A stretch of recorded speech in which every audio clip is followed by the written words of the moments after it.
Lost in Space, an adventure with Rocky Starr.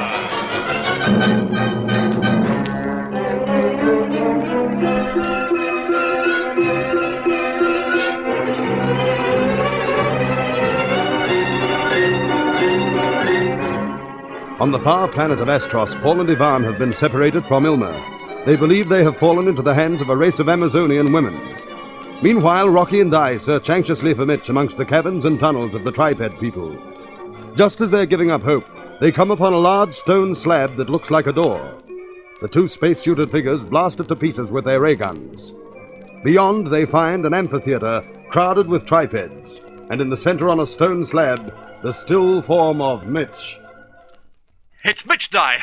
Come on. What are they doing to him? They have his helmet off, and the spacesuit stripped back from one arm. No helmet. But he'll die. No, there's an oxygen tank and mask. I think they're going to rush us, Rocky. Yeah, this time I'll use the gun on them if necessary. Back! Back or I'll shoot, you understand? This gun means death. Back! They're stopping. Rocky, that one near Mitch, he has a kind of knife. Mitch's arm. He's going to... Stop! Stop! You hear me? Ah! You knocked it back from his hand just into... Behind you, Rocky! Back! Back or I'll shoot! At least they seem to know what ray guns mean. They don't like them. Just as well for us. Get Mitch's helmet on in case that oxy marks is knocked from his face, Di. Here's Rocky. Now come on, Mitch. Come on, Mitch. Easy now. Why do you come in such anger? Rocky. The telepathic voice. Yeah, it's about time they said something. Explain to us. Why are you so angry? Why do you wish to kill? Angry? I am angry because you were about to hurt my friend. You understand?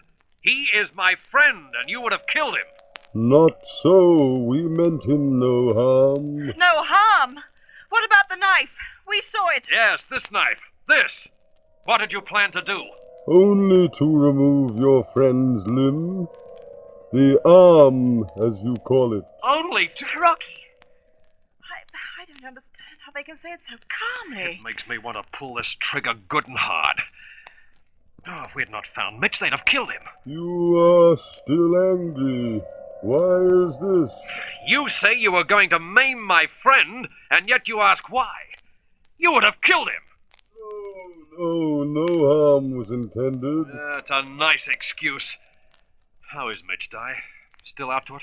Yes, but he seems easier. I think he'll come around. Yeah, well, let's get out of here. Come on, we'll carry him. No, wait. I want to know something. People of Ihopatai, listen to my thoughts. Why did you wish to cut a limb from my friend? Why did you pick on him? He talks much. He is your leader, the greatest of you. Cut off my arm? Well, what's all this I've been hearing? Who talks too much? Oh, Mitch, you're all right? Oh, sure. What am I doing here? What's all this arm business? Yeah, you nearly lost one, Mitch. To these things. What? Oh, no. I want to get to the bottom of it. Why tripeds? Why did you want to do this thing? We wished to grow a skillful man of science amongst us. Hey, what? They wish to what? How could you grow a man from a limb? It's not possible. I think I'm beginning to see. When you want new people here, you remove a limb, and from it grows a fresh creature. Is that so? Surely you know these things. Hey, not for Uncle Mitch. Cut off a... Anyway, I don't see any two-legged tripeds. The limb grows again speedily in those flasks there. Hey, look, Di, look. Against the far wall. Glass flasks with wiring. It is the only skill of our ancestors we have left. I begin to understand. And you haven't lost it because without it, you couldn't continue to exist. That is so. We have great need of skill amongst us. But we are different.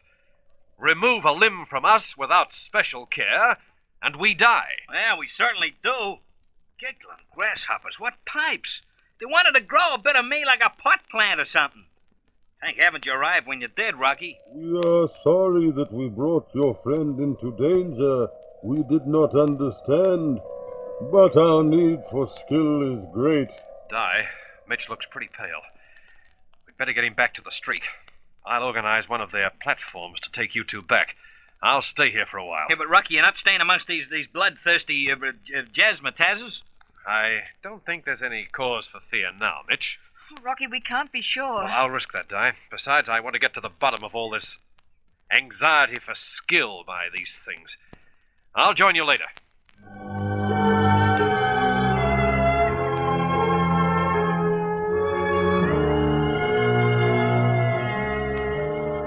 While Mitch and Di are being transported back to the streak, Ilma waits nervously in a gleaming silver room on distant Astros.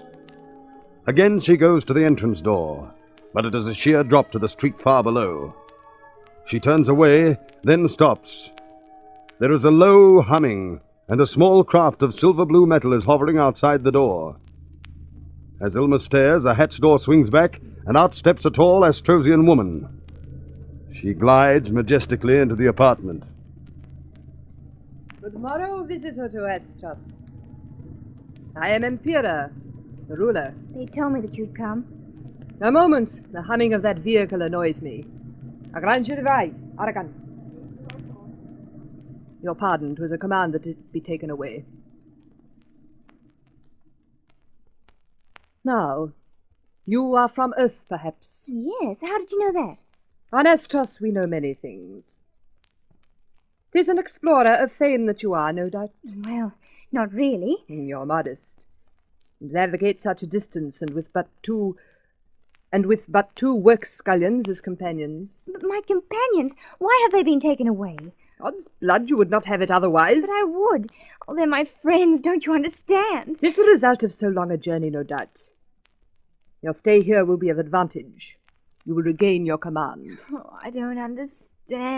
'Tis bad. You've greatly lost your command. Oh, please, bring Paul and Ivan back. Let's be together. 'Tis impossible. But they're my own people. You can't expect me to stay alone here. Such fears will go when you've regained your strength and dignity. 'Tis clear they must remain with the scullions. But I don't want them to... I can allow no more resistance to our cure. Oh. They will be lodged at the scullion house until you regain your willpower. At the scullion house, 'tis their fate to stay.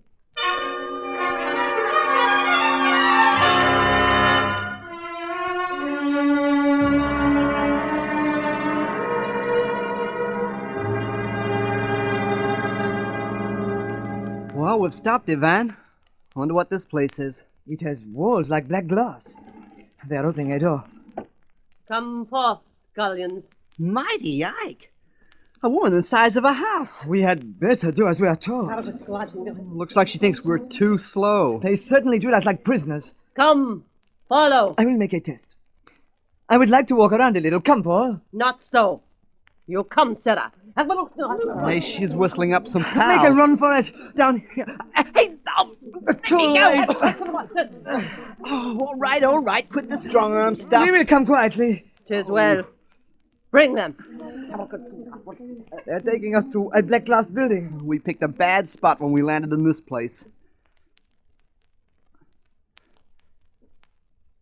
You come. What?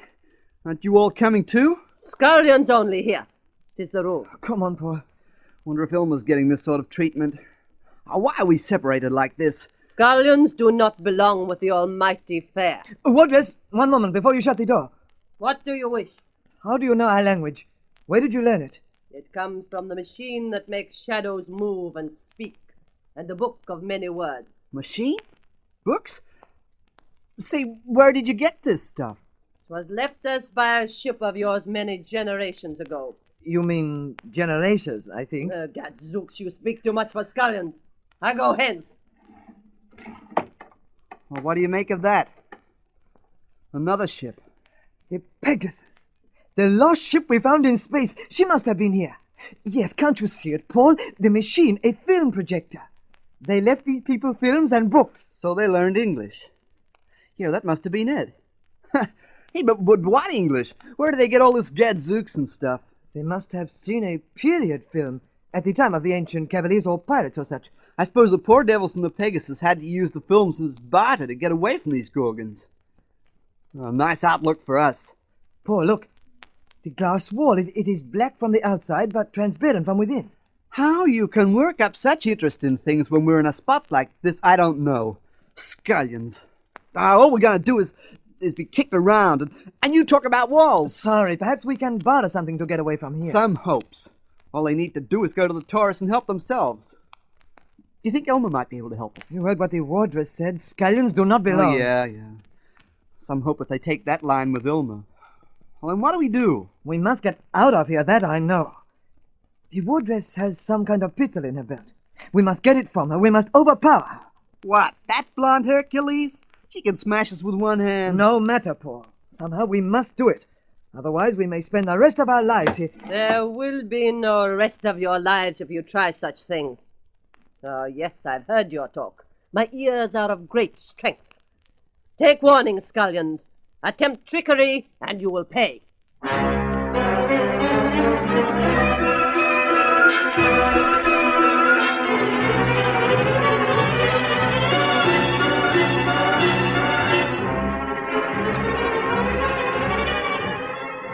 Paul and Ivan look at the powerful creature in the doorway in anxious amazement.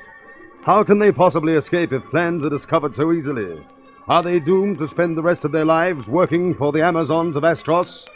There are exciting developments ahead, so don't miss the next thrilling chapter of this Rocky Starr adventure, Lost in Space.